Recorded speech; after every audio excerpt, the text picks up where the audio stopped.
Hello everyone, आज हम मैं एक नया टॉपिक पढ़ाने वाला हूँ जो कि है string buffer and string builder में डिफरेंस। तो जब आप इंटरव्यू देने जाते हो या फिर आपने अपने रिज्यूम में लिख रखा है कि आपको जावा आती है, तो एक बहुत ही इंपॉर्टेंट क्वेश्चन बनता है string buffer and string builder में डिफरेंस क्या है। तो आप में से आधे लोगों को पता होगा या 90% लोगों को पता होगा कि स्ट्रिंग जो है मेरा इम्यूटेबल होता है और स्ट्रिंग बफर जो होता है वो म्यूटेबल होता है। ठीक है, तो अब इम्यूटेबल और म्यूटेबल में फर्क क्या है, तो यही हमें जानना है। मैं आपको एक प्रोग्राम दिखाता हूं और आपको मुझे इसका आउटपुट बताना है कि आउटपुट क्या आएगा। बहुत आसान सा सवाल है, ये देखो। इस क्वेश्चन से आपको पता लग जाएगा कि म्यूटेबल और इम्यूटेबल में फर्क क्या होता है। और बहुत ही अच्छा एग्जाम्पल है ये, अगर आपसे कोई पूछो तो आप यही एग्जाम्पल देके उसको समझाना। मैंने एक स्ट्रिंग बनाया, स्ट्रिंग को ऑब्जेक्ट बनाया, ध्यान देना, S1, जिसके अंदर मैंने रखा किंग। अब मैंने इस पर ऑपरेशन करा S1 डॉट कॉनकैट क्यूइन। ठीक है, अब मैंने इसको S को प्रिंट करा लिया। फिर मैंने अब एक स्ट्रिंग बफर का ऑब्जेक्ट बनाया SB, इसमें मैंने स्टोर कराया किंग। अब इसमें मैंने अपेंड कराया, मेरे को स्ट्रिंग बफर क्या देता है, अपेंड मेथड देता है, मैंने इसमें क्यून करा लिया अपेंड।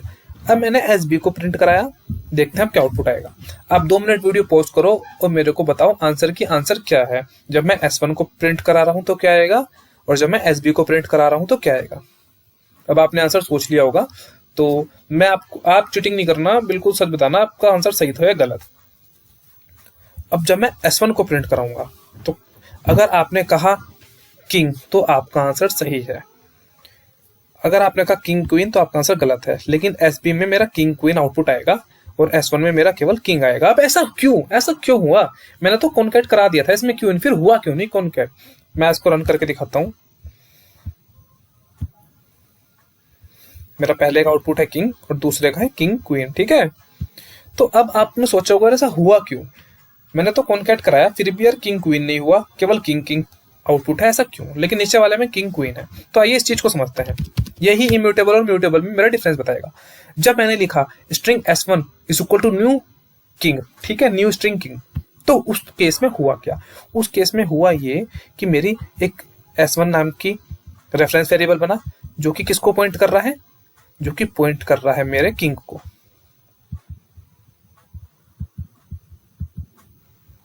ठीक है, मेरे किंग को पॉइंट कर रहा है। अब स्ट्रिंग को जो ऑब्जेक्ट होता है वो क्या होता है, इम्यूटेबल। आप पढ़ चुके हो काफी बार कि स्ट्रिंग इम्यूटेबल है, स्ट्रिंग बफर म्यूटेबल है, यही आप बोलते हो।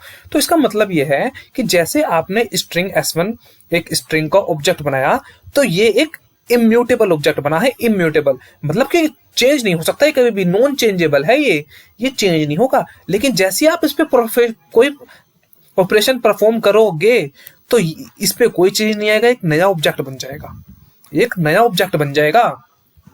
तो जैसे ही आपने इस पे डॉट कॉनकैट मेथड अप्लाई करा तो एक नया ऑब्जेक्ट बन गया, और इस अब नए ऑब्जेक्ट के अंदर क्या है, किंग क्वीन। ठीक है, इस नए ऑब्जेक्ट के अंदर क्या है, किंग क्वीन। तो एक चीज बताओ, क्या अब इस ऑब्जेक्ट को कोई पॉइंट कर रहा है? कोई नहीं कर रहा है इसको, तो पॉइंट कोई कर ही नहीं रहा इसको पॉइंट यार। तो ये तो गार्बेज कलेक्शन में चला गया मेरा ये ऑब्जेक्ट। लेकिन जो भी किंग है, किंग को हमारा कौन पॉइंट कर रहा है, S1, और हमने SOP में क्या लिखा रखा है, S1, इसलिए हमारा जो आउटपुट आएगा वो किंग आएगा, केवल एंड केवल किंग। तो इससे अब हम क्या सीखे, एक बार मैं रिवाइज कराता हूं कि अगर हम किसी इम्यूटेबल ऑब्जेक्ट पे ऑपरेशन परफॉर्म करते हैं तो उसमें कोई चेंज नहीं होता, बल्कि एक नया ऑब्जेक्ट बन जाता है। लेकिन अगर मैं यही चीज स्ट्रिंग बफर में करता हूं तो क्या हुआ, मैंने SB एक ऑब्जेक्ट बनाया,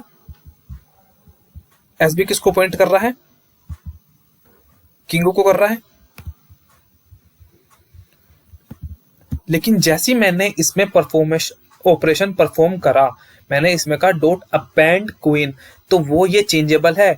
स्ट्रिंग बफर क्या होता है मेरा, म्यूटेबल होता है, यानी कि वो चेंजेबल होता है, उसमें मैं चेंज कर सकता हूं, तो वो इसमें अपेंड हो जाएगा क्वीन। ठीक है, क्वीन अपेंड हो गया। अब इसको पॉइंट कौन कर रहा है, किंग क्वीन को, SB को मैंने प्रिंट करा लिया, SOP करा लिया, तो मेरा आउटपुट क्या आएगा, किंग क्वीन। तो ये डिफरेंस है मेरा एक इम्यूटेबल में और म्यूटेबल में, स्ट्रिंग में और स्ट्रिंग बफर में। आपसे अगर इंटरव्यू में पूछे या आप कभी भी कोडिंग करते हो तो आप इस चीज को ध्यान रखना। ठीक है, अब जो अगला पॉइंट मैं आपको पढ़ाऊंगा वो पढ़ाऊंगा डबल इक्वल ऑपरेटर और डॉट इक्वल्स मेथड। ये भी बहुत इंपॉर्टेंट है, बहुत इंपॉर्टेंट। तो आप नेक्स्ट वीडियो देखना। Thank you.